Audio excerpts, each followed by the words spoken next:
Software development depends on tools. And this, today, is a very important moment in the evolution of development tools. Here's why. Think about what's happened over the last 30, 40 years. In the 70s, in the 80s, editors and compilers were separate tools. This was the heyday of VI and Emacs and ISPF on the mainframe. We'd write code, we'd compile it separately. Then, in the 80s, someone had the great idea of combining editors and compilers into IDEs, integrated development environments.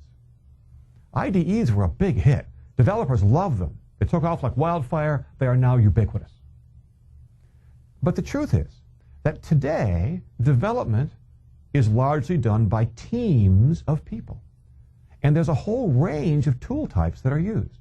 There are tools for creating builds. There are tools for version control. There are tools for testing. There are tools for reporting and tracking the project.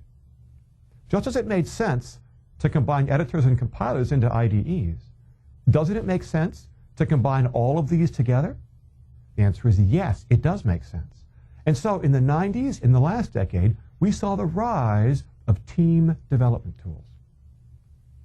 And yet, while IDEs took off like a shot, team development tools have been much more slowly adopted by our industry. Why? I would argue that one key reason for this is that the initial take on how to do team development tools wasn't really right. Because initially what we saw was this. A vendor would say, I want the best requirements tool. I want the best architecture tool. I want the best development tools. I want the best testing tools. I want the best tools for reporting, for tracking. And they would buy these. They would acquire them from a range of smaller companies.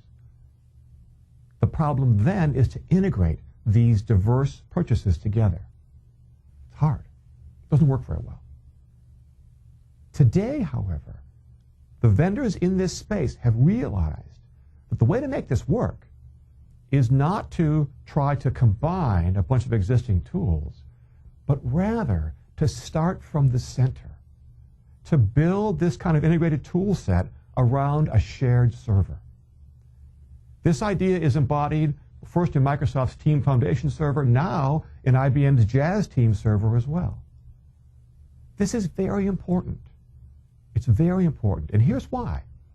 It's important in part because all this information about code and tests and builds and so on is available in one place in the shared server. This makes project tracking and reporting much more straightforward.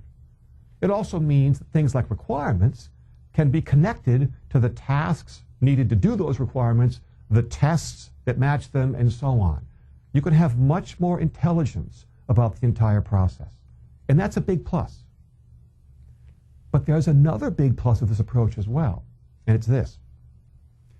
In development, work is handed off across the various phases of the project. Requirements to architecture, to development, to testing.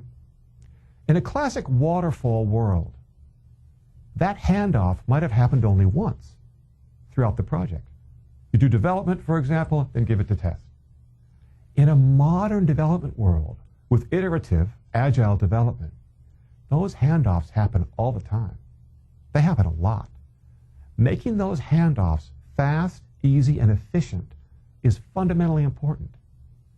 By having all of the information of the project in one common place, those handoffs get much better. And so especially with modern development processes, the results can be substantially better. IDEs made life easier for single developers by combining what were originally separate tools, compilers and editors. In the same way, team development tools can help developers and everyone else on a development team work together more effectively. Given how important building software is to modern organizations, it is great to see the tool vendors finally getting this right.